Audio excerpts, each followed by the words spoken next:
We're live still here in the beautiful city of Norfolk, Virginia. And this is Wendy, who is now a modeling star, in addition to a dynamic radio announcer. She's a publisher, musician, singer, you name it, she does it all. I don't sing. Oh, you don't sing? No, I don't sing. Okay, she does everything but sing. So, how did you feel on the runway? First, tell everybody what's going on here in Well, we're Norfolk. here in Norfolk, Virginia for the Gospel Industry Network Conference, the GIN. This is my third year being involved with it. I think the first one, we were just coming out of COVID. That was happening in Chicago, Illinois, and then last year was Miami, Florida. And thank you. And that was the first time we had the fashion show for the conference, and I was a part of that. So it was fun. And she didn't tell me. I had to see it on video. I was in my room alone screaming, "Wah!" I thought you knew. I didn't know. You didn't tell me.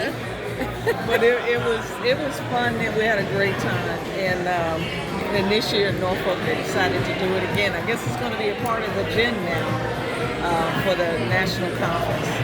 But it was fun. It was a lot of fun. We did a lot of Afrocentric clothing this year, and models were fantastic. That was there.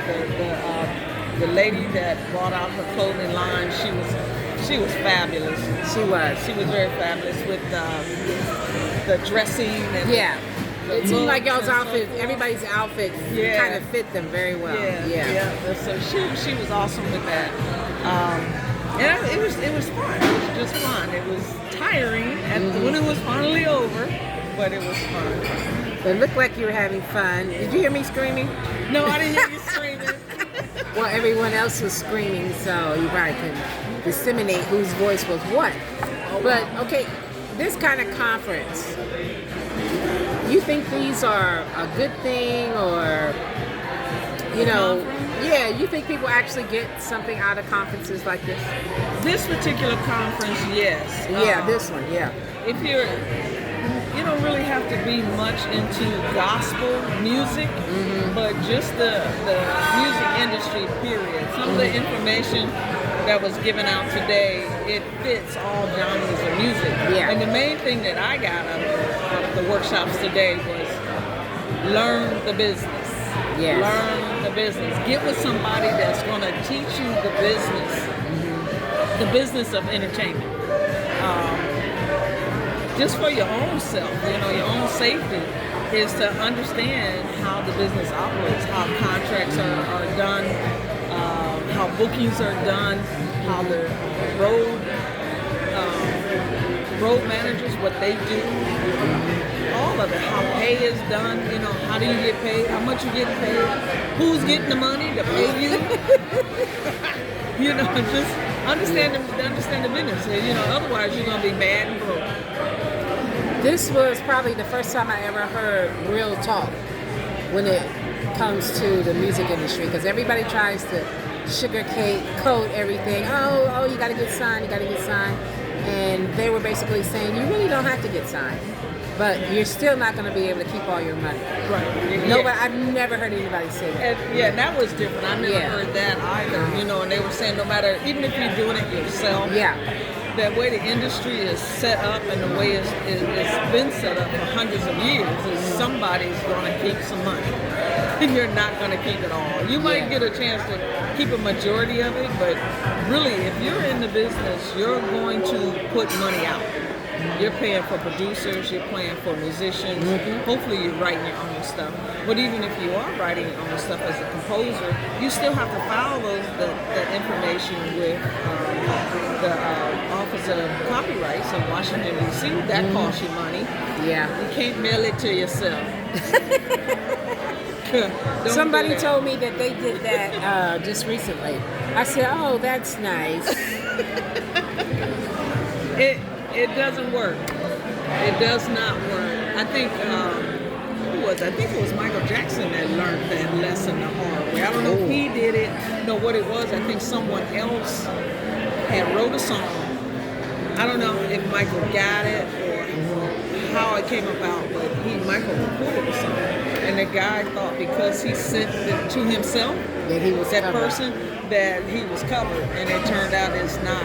It's a postmark, sure enough, but it is not a registration for your copyrights, because you get an actual stamp and number. Oh yeah, a government stamp.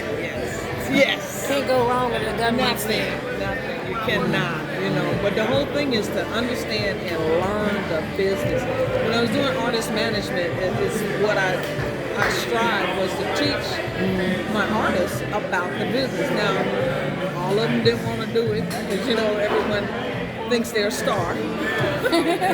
They don't have time for those things. But trust me, you better make time. Ask Diana Ross. Absolutely. Yeah. And who is it? Tony Braxton. Ask them about not wanting to know the business. You're so busy being a star. So many people. Yes. Will so Smith. Ask them.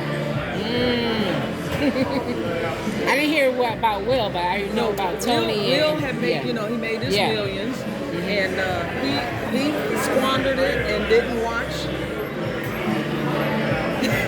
He learned the hard way too, and all of them, they learn the hard way because they're trusting somebody else with those things. They don't have time for those things. But when you find out you don't have any money and the IRS is coming after you because you thought those things were being handled, you'll learn real fast. Real fast. Real fast. Well, hopefully there's a lot of people there who are not kids. A lot of older people who probably been doing this a long time. Now, a couple years ago, and I still do consulting. I was talking to someone who had been singing since he was about 8 or 9 years old with his family. And he, at the time, was late 30s. And I said, have you copywritten everything? And he said, what's that? And I said, wait a minute. You got stuff on the radio and you don't know what a copyright is? Well, you know, locally, people supported that group. So he had stuff on the radio and other stuff, and he said, what's that? And I was like, wow, are you serious right now? He was dead serious, and I actually had to teach him from the very beginning of everything that he should have already done. There's so much, like MC Nice said today, MC Nice said today is that just copyrights, just publication, just registering with affiliation, BMI, ASCAP, CSAC is not enough because there's other entities that you need to register with. Absolutely. To keep your monies coming in. All of those things are good. But there's so much more just that the you beginning have to do, and to so protect your works, and to own your mechanical rights. Find out what mechanical rights are, folks. Some folks don't know what that is. They don't. They don't know what copyrights are. You know they're not going to know that. That's owning your licensing to your works, to your work. You know, to make sure. And they also said before going into the studio, make sure already been done. All your paperwork is done. And that's what I always tell everybody. Don't even let me hear it until you've done all X, Y, and Z. Yeah, exactly. All right. You know, you get a lot of people that will go in. They got friends that know how to do stuff, or come in. They want to help you put your stuff together. Yes. Thank you. They want to help you put your stuff together. You know, so. You go ahead and record it, and then you happen to get it to somebody like a Nina, and the song blows up. But you know, y'all was just cool, y'all boys, whatever. You know. Now this song is playing. Here they come. Because you didn't have your work for hire stuff. You didn't have none of your paperwork. No agreements written out. Who's got copyright? Who did what works? Who did what? You know, am I doing this because I'm getting credits? Am I going to get a few points off of it? You know, none of that. None of that. So the friendship that you had for 30 years is gone. Since y'all was in diapers together. Exactly. Have it no more. That'll do it every time. Every time. Family, every time. Yeah. And then the next thing is on your management. Don't get get your Uncle Joe. Unless Uncle Joe's been in the business, you know, because some people, you know, they won't go outside of the family, you know.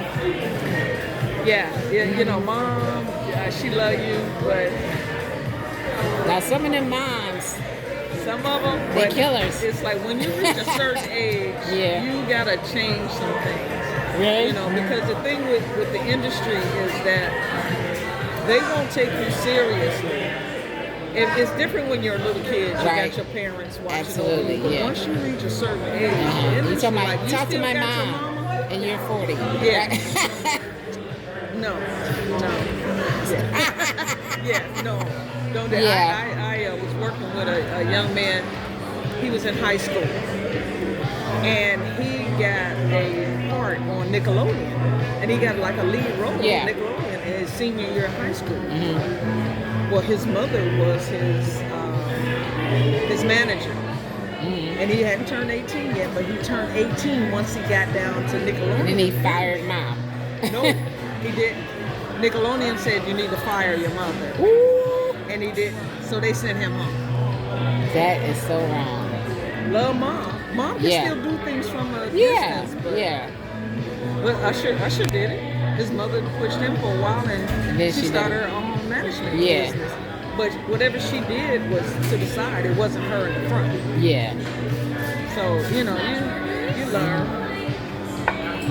Thank you. Yep. Well, awesome. Well, only thing we can say is if you, because we gotta eat, we gotta smash this food. Is if you know we consult. So hit us up. All right. Thank you, my sister. You're very welcome. Okay.